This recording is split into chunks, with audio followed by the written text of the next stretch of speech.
This is Cult Film Face-Off. Hello and welcome to episode 19 of Cult Film Face-Off. My name is Chet Roberts. With me, as usual, is Nick Leonard. Hello. This episode we're going to be looking at Jules Dassin's celebrated duo of heist movies. We're going to be talking about Rififi from 1955 and Topkapi from 1964. But we'll start with Rififi. Fresh out of prison, ageing thief Tony teams up with his old friends Joe and Mario to execute an ambitious crime, the burglary of a Fort Knox-style jeweller. But if the crime even goes to plan, can they keep it together long enough to get away with it? Rififi. All the rest. Tony, I've never forgotten you. Tony, don't! Wake up, dog. I want you to be afraid. How does it feel?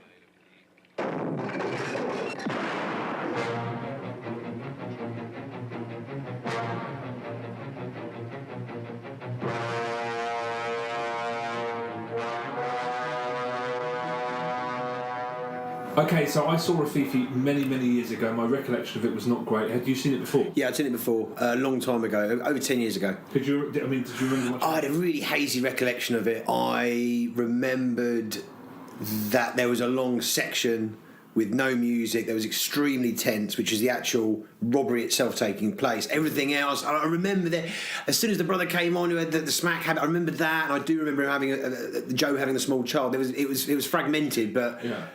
I had some recall about it. How did you feel about it watching it this time? Watching Rififi is an absolute pleasure. I mean, I loved it. I was really looking forward to it. I mean, when we talked about doing this, I was really looking forward to seeing Rififi again. It's really quite straightforward. What I love about it is that it's really just stripped back and is actually... There's not tons of subplots going on. Yeah. It's very straightforward. The opening scene, you're in a card den with an all-night poker game. You're introduced to Stefanos, played by John Servais. Tony. Yeah, Tony Stefanos. Tony Stefanos. Yeah. That is just a great performance. It's a great central performance. He's ragged. He's bitter. He wears pain in every crack of his face. It's a pitch perfect performance. And what's quite interesting, I did a bit of reading about it, that the budget was really minuscule on this film, and they couldn't. The director couldn't assemble any kind of named actors. Jules Dassin, the director, couldn't assemble any kind of named actors. So he went for John Servais, who is a guy that used to be a big actor, but he was absolutely riddled with alcoholism and was not getting any roles at all. And he got this, and this is kind of he kind of wears that. You know, this is exactly that's the character, isn't it? So it's perfect casting, and I really like that whole group of guys. It's just a really good tight group of main characters to get your head around their types from the off. What did you think of it? I absolutely loved it. I remember I thought the world of it when I saw it. I must have been probably 13 or 14, and I thought it was superb. It's one of those, like you were saying, it's very lean and stripped back, and it doesn't mess around. But it's one of those films where you just have to kind of hold your hands up and just say it's well written, beautifully directed, perfectly acted. What more do you want? All of the elements are there. To even go into it too much is just to kind of sort of do a disservice to all the elements. But I found that I was just in that really great sort of movie state of near confusion where you definitely know enough to be intrigued and compelled, but you're never given enough information to feel comfortable. So there's things that happen. I mean, there's when a character savagely beats a woman out of nowhere, you are completely not expecting it. And there's things like that throughout the film where you are completely with it, but it still has loads of surprises. And the way the story and the relationships between the characters is so brilliantly subtle. I mean, when that card game, the first scene at the card game, he phones somebody to essentially bail him out. And you're immediately thinking, what's their relationship? And there's just that exchange where he says on the phone, no, that was your godson on the phone. And you're just drip-fed information like that until you find out that he was in prison, and you find out a little bit of his backstory, and you find out how those characters relate to each other. It's beautifully done. It's the kind of thing that's not... There's kind of subtleties as well. What I liked about it is that, he named his son after after Tony. Yeah. You're not overloaded with details about characters. That it's really kind of straightforward. The relationships, the cinematography. I don't think I've ever seen Paris look so oppressive and grey the entire time. Yeah, it's amazingly grim. They use real locations the whole way. There's no sets, which adds another level of realism to proceedings. And the fact is, you get to see this fantastically staged and orchestrated heist in its entirety. There's a couple of flash forwards in terms of when they're doing the drilling and everything, but I was absolutely on the edge of my seat through that entire half hour. They run into all sorts of problems, some of which you will have, some of which you foresee, and others you don't. But it's that mild confusion thing again, where for a moment that somebody gets under the safe when they're trying to move it, and it's like, what's going on here? Why and then, oh right, okay, and there's a beautiful bit where the drill breaks, and then someone just pulls out another one. All of that, and it doesn't labour over those surprises. It doesn't sort of make a meal out of them. They're just little moments that just sort of, and it's perfect. I mean, I think it's about 20-25 minutes that the heist, and it's gripping. I do wonder. I was thinking as I was watching, because they've disabled the alarm. They don't really have to be silent when they're... But I suppose the thing is, in those days, there's no reinforced double-glazed glass. I think that they're being so aware of anybody being outside the building at that time in the morning that I think that they... That's probably right. I mean, I think it's just... they keep making noises on the soundtrack that are way louder than the noise they would make if they whispered. So I think it's partially a stylistic choice. I think it's deliberately a style thing. Yeah.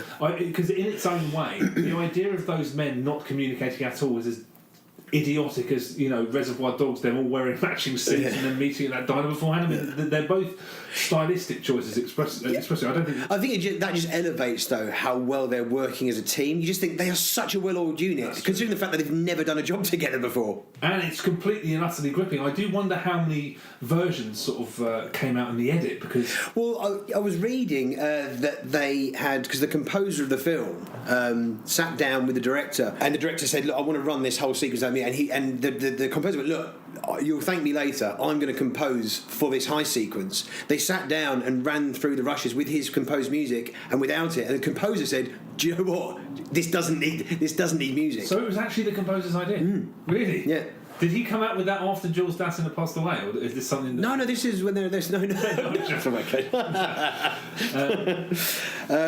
I think what's got to be said here is that this is the quintessential heist movie. This is the blueprint of where so many others have followed. You watch and you just think, I've seen this film replicated so many times, it's actually ridiculous. But rarely bettered. Never. I dare say never. Really, well, for me, this is my joint favourite caper movie alongside Le Cercle Rouge, which is Alain Delon, French-Italian, 1970, directed by Jean-Pierre Melville. Those two are my top heist movies. Have you seen Le Cercle Rouge? I'm pretty sure I haven't seen that, no. Yeah. Have you got it? I've got it, yeah. Okay, no, I'll have to borrow that. As is completely customary, the gang's downfall is kind of orchestrated around each of the characters' flaws, but it isn't predictable, because normally in films like this you can see plot movements like they're coming a fucking mile away, and I didn't see any of this coming, although there's something so fitting about the way everything pans out. I didn't see it coming, and it's just one of those movies that you just have to say is exceptionally well made and just hold your hands up. What do you think of, so you got the middle segment is very much the heist, and then the latter segment is when it all unravelling. How do you think that played out? To be perfectly honest, I thought the final stretch after the heist was a more impressive achievement than actually the heist. I thought there was actually as suspenseful as the heist was. I thought I was more on the edge of my seat for the final half an hour. I think. I just think it's a real achievement to not only have how good the heist was. Is the final half an hour? You're like it's a cat and mouse game of you're there going, oh my, they haven't communicated with each other. He doesn't realise that Tony has his son, and you're just there going like the dude. And the thing is they don't sugarcoat anything. No. I mean he's brutally gunned down Joe.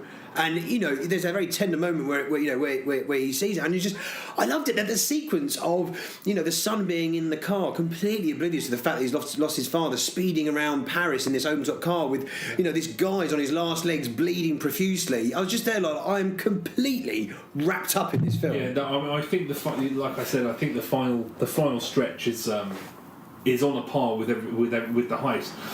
Even I remember there was one moment where a character contemplates making a telephone call in the space of time that it's going to take a train to depart, and I sat bolt upright and said, "Oh no!" Yeah. Literally, I did that. Yeah. I mean, this is what's so interesting in this is that that was back in a time. I love how the simplicity of a heist would have been back then. The fact that there's no CCTV, there's no this is a really basic alarm system. They're spraying foam to stop a bell rattling.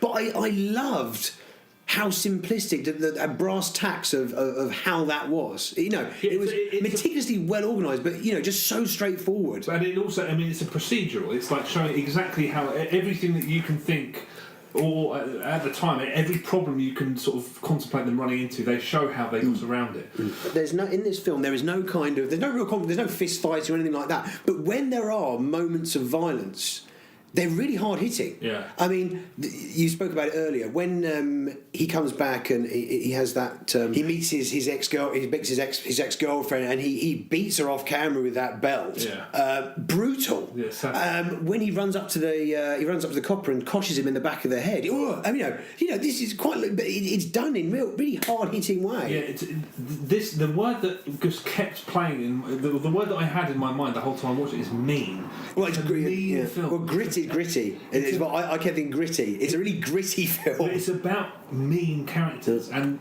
if I had to compare it just tonally to something, I'd say it's Reservoir Dogs. Yeah. It's as unapologetically mean about mean characters as that film is, and it doesn't shy away from anything. I mean, admittedly, the violence isn't explicit, but it doesn't end well for anybody. Which it ends on a massive downer. To be honest, when it ends, and this is a massive spoiler, obviously, the lead is driving away with the child, and as he's bleeding to death. As I was watching it, because I didn't remember how it ended, I thought, is this going to be the darkest version of the Italian Job cliffhanger thing, where it ends with him about to die as this speeding down the road with this kid in the back of the car? Yeah, I actually thought, in my head, I was thinking they're going to have a car crash. I thought that's how it's going to end. Yeah, I mean, it feels really contemporary for a film that was made. We're talking about 5 decades. What 6 decades ago? It is a sacred text for a reason, and it's one of those films that it just almost seems to be made out of metal or something. It's so engaging and so difficult to pick holes in that it just feels like it was so effortlessly made that it just kind of happened. And boy oh boy does it ever hold up. I'm so surprised that a film that still holds up this well hasn't been remade. Yeah. I put Rififi into the IMDb. Yeah. There is a remake apparently in development. No one's attached to it. Right. But it just seems like somebody has, like us, watched this and just thought, we need to remake that. Yeah. It's not a widely seen film. Your average, talking to people about what we're going to do next, and the amount of people I've mentioned this title to, and people who know films, they look blankly. So it's one of those that it's not got this wide audience. Do you think? Which is a crying shame. Yeah, to be honest, when I finished watching this, I just thought there isn't a person I know that I couldn't recommend. No, this is it. No, yeah. So is it just because it's foreign language? I guess maybe people just don't like French films. I guess maybe. I mean, it seems strange because this is like. You could watch this film without the volume on and know exactly what's going on. You reckon? Yeah. You could watch it in silence and know exactly what's going on. You can pick up through what is going on visually. The storytelling is so... that's probably true, thinking about it, yeah. So clear and concise. You could watch it without any volume. Again, just going back to the heist briefly, it's just the pleasure of watching something and just like, okay, how are they going to deal with that? How are they... And I don't want to spoil it if you haven't seen it, but how do you deal with... We've already spoiled it quite a bit. Okay, all right, fuck it then. I was watching it, hang on a minute, they haven't dealt in the slightest with how they're going to drill a hole in the ceiling, take away the masonry, and then what are they going to do with all the fallen masonry? It's great. The umbrella, it's brilliant. And then they pick all the rubber. Yeah. There's your answer. Yeah. It's a really pleasurable film. And the other thing, I was shocked when it finished that it was 2 hours long. It rattles. It goes past so rapidly. Because there's no point in which I thought this scene could probably go. There's nothing to cut out of it. It's completely streamlined. Yeah, I absolutely loved it. It's a cracker. Right, should we move on? Let's move on to Topkapi. Okay then, so Topkapi from 1964.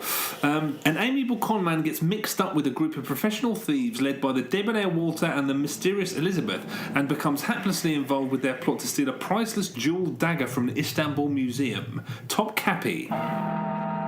Istanbul, Constantinople of old, the pearl of the Middle East, the jewel of the Dardanelles. Istanbul, the mosques, the ancient streets, the ramparts, the bazaars, the wrestlers, the dancers, the fabled roofs that look over the magic Bosphorus. These extraordinary roofs where never the infidel has placed foot, where... Melina! Hello. Melina Mercuri! What are you doing here? I have an appointment. Here on these rooftops? Yes. With whom, may I ask? With Peter Ustinov, Maximilian Schell, and Robert Morley. To do what? There's a world of meaning in that, ha-ha. At least tell me why Istanbul. Because in Istanbul there is the Topkapi.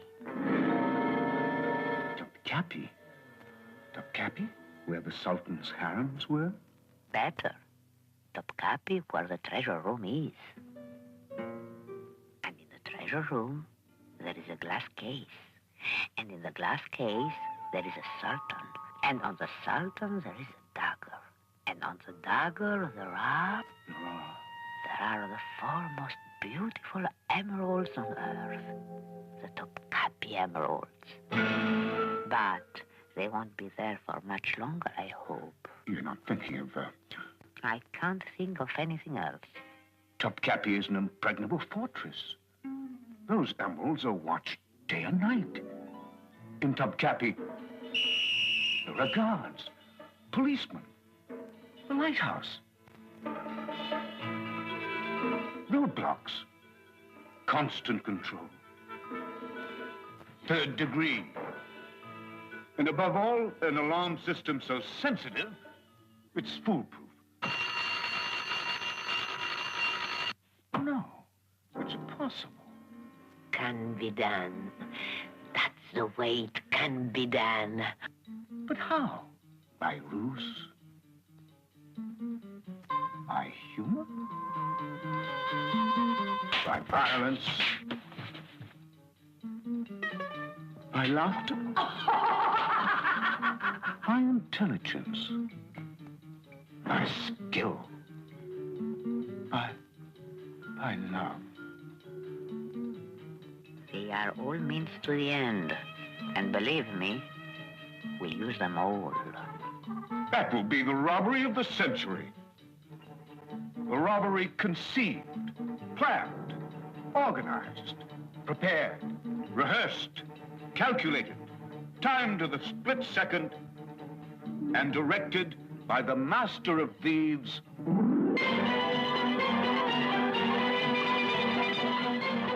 Okay, Topkapi, I had never seen this. I've heard about it quite a bit over the last sort of 5 or 6 years. What about you? Never seen it. Never heard of it. Really, never heard of it? No. I've read about it in reference to heist movies increasingly over the last few years. It's one of those things that's kind of replaced Rififi as a reference point. I hadn't seen it either, but when it started, I thought, oh God, no, because it starts and there's sort of vaguely hallucinatory visuals and there's jarring edits and crash zooms and cuts. I was like, oh God, this is going to be one of those 60s films that I just cannot fucking tolerate. Thankfully, it's just that beginning bit that's like that. And the rest of it is far, far, far more conventional. I mean, did you enjoy it? I enjoyed parts of it. Now, this film has not aged nearly as well as Rififi. Yeah. It's a completely different film to Rififi. Rififi is a far more gritty affair. This is a film which has assembled a very international cast of character actors in lots of sunny locations. It's much lighter in tone. It feels a lot like a spoof stage play at times. I mean, there's things I really liked about this. There's things that I found, I had problems with in this. Elizabeth Lipp, who is the first character that we meet, she's meant to come across as this kind of vampy femme fatale, she just comes across as like super creepy and really leering, and she's really hard to understand. She's got a heavily French accent. She's heavily French accent. She's Greek, and her accent is incredibly thick. Yeah, the line delivery, and it's actually a lot of her lines appear to have been redubbed. So you can see that the dubbing's not good on her. Yeah, on her. And the recording of the dub is especially bad, actually, I think. Yeah. But the way, I mean, she's this character who's kind of immodest and grandiose, and like she delivers her lines like a purring cat. It's almost like she's a cartoon character or something. And I'm like, sorry, what? There were several occasions where I had to rewind. What did she even say? I couldn't understand half of what she said. No. To be honest, I acclimatised to it quite well. I understood her from after the first 5 minutes, but I kept rewinding bits in the first. I was like, what is she? And I was like, what the fuck? She's supposed to be a sultry, slightly predatory, femme fatale, like you said. I got used to that, but at first I was just like, what the fuck is? I thought I had a dodgy version of the film. Cedric Page, his toy shop of horrors. Right. I think it's one of the scariest collection of kids' toys committed to celluloid. No doubt. He was good though. Morley was really good. Morley is a great character actor. Yeah. Ustinov is really good as the bumbling, inept wheeler dealer. He got an Oscar. I know. For that performance. I know, but the weird thing is that it's a supporting Oscar when he's clearly he is the film. He's the main. Yeah. He's the lead. Yeah, absolutely. A lot of the comedy is very kind of basic, kind of I put dirt on my face by accident. When Morley's there, it's really infantile, kind of. It hasn't aged very well, the comedy. No. I really like though the setup of only using amateurs on a heist job. That's a really interesting angle to go through, is that none of these people have ever done a heist job before. I thought that was the one bit of movie slightly daft. But I've never seen that. That's true. I've never seen a heist movie where they assemble a group of people who've never done a heist before. No, I've not seen that either. But I thought it was quite weird how, as soon as they were assembled, they were the most professional bunch of people you'd ever met. It seemed almost like a quirk in the script to say that they hadn't done anything, because that wasn't really a facet of the plot. It wasn't about watching people learn how to do something. They just were professionals straight away. So I agree with you that it was an interesting idea, but the film didn't really explore it. It was a traditional heist movie with that little sort of kink in the script. I wanted them to be bumbling and to fuck everything up, but they seemed to be... Well, no, as soon as the job started happening, it went smooth. It went smooth as silk. There is like I think there's slightly too much humour. It's this. I think this film. I mean, admittedly, I'm not sure what to compare it to, but at the time, this seems like a very, very quintessential Hollywood concoction. Lots of humour, crowd pleasing. And obviously, tons of budget compared to Rififi as well. This is a big budget production. Yeah, tons of extras, tons of costumes. Named actors. Yeah, but there's. I mean, Peter Ustinov is brilliant. He's often brilliant, and he's just one of those guys who's just incredibly talented. But at times, his character's not far away from being Inspector Clouseau. It's like they kind of toy with what a bumbling idiot he is from his. It's one of those. It's a crowd pleasing Hollywood production. I mean, that's what it is. It's a lot more. I mean, there are times. Initially, I started to think that with the put upon every man as the hero, there were sort of shades of Hitchcock about it. But it is just a big, kind of empty crowd pleaser. I enjoyed it. It was it's like a marquee big. Look, everyone's going to be entertaining. There's something for everyone. There's a bit of everything. But one thing that I found really interesting is that the heist. I wasn't aware of this because I'm pretty sure when the Brian De Palma Mission Impossible film, which is a film I absolutely love, came out, I'm pretty sure I remember critics citing Rififi as being the inspiration behind the heist at the CIA headquarters. It's clearly Topkapi. There are stretches of it, and I was like, I guarantee if you put that alongside, there are shots, exact shots that match up. So I mean, that's Brian De Palma ripping off Topkapi, but this heist is much more about spectacle, whereas Rififi was actually, you were kind of fascinated in it, whereas this I never thought any moment that there was any danger of them. There was never alluding to could it go, apart from where he's slightly the guy that's suspended on the harness. He's slightly at only one point. He slightly looks like he's going to drift into it, and then he just grabs it. That's right. Yeah. There's no other tension in that scene. It's perfectly well put together with cutbacks to Ustinov and everything, but there was nowhere near as much tension as there was in the Rififi heist. And no surprises. I mean, like there was a couple of little bits where I thought when they took off the gate. pulled it up. He swung in and they basically hooked it back on. And I was like, okay, you know, but it's nowhere near the level of Rififi where you just think, how are you going to start? Oh, shit! And they thought of everything. Yeah. There's not really much to think about here. You just want to, you know, look at the spectacle of an acrobatic man sailing down into the middle of a museum, retrieving something, and it's perfectly fine. But the problem is that we are comparing it to one of the greatest heist scenes of all time. It's functional as opposed to groundbreaking. Yeah, and it's just all about. It's not really about the actual nuts and bolts of why they're doing it. It's just about, hey, this is a cool thing to look at. I mean, this is not untrue at all. But yeah, I mean, this is also despite being almost exactly to the minute as long as Rififi, this felt overlong and bloated. Yeah. Rififi had every reason to be as long as it was, and this is slower. It's much more indulgent. Some scenes, like the big scene at the wrestling event, they really go on. It should not be. It went on and on and on. Yeah, terrible. I mean, I don't mean terrible. That's an overstatement. But it's just flabby. It's a flabby big. Yeah, it was like a very comedic caper territory as opposed to, you know, the Grutter brothers. You actually got a bit of. They were nasty, those three brothers that ran that. Yeah, I mean, you can barely compare the films. I mean, I suppose what attracted to him is doing another heist film, but this is night and day. Yeah. But in its own way, this is as. There's a part of me that would really like to. We should have maybe looked at doing Rififi against the Circle Rouge, because you've got two serious caper movies. Yeah. Well, I mean, they're so tonally different, these two films. Yeah, I mean, the other thing is that the heist doesn't live up to the weight because it takes so long to get there, and it's not obsessed with detail. It's more about spectacle. And it's as long, if not longer, than the Rififi heist. I think you're probably right. It's not bad. I mean, the problem is watching these two films at such close proximity. This could have been far more impressive if we hadn't watched them sort of so close together. But this is very much a piece of mass market light entertainment. I'd say this film almost has exactly the same tone as those Steven Soderbergh Ocean's 11 films, where you're clearly supposed to just enjoy being around these people and just hanging out with them and then watching them do a crime. And the ending, when they finally get pinched at the very, very end, I was like, whoa. And then they're in an amazingly dark hellhole of a prison.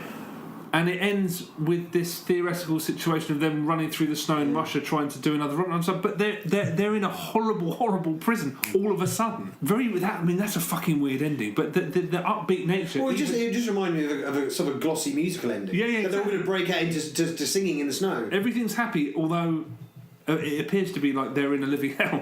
It's a concoction. It's what do they call? Yeah, it's fluffy. What's the word? It's frothy. That's the fucking word. It's a frothy Hollywood production that is entertaining, but you can't. It was probably a bad choice to put them up against each other. But I've been. Topkapi is a title that I keep coming across in film reviews when they're referencing heists.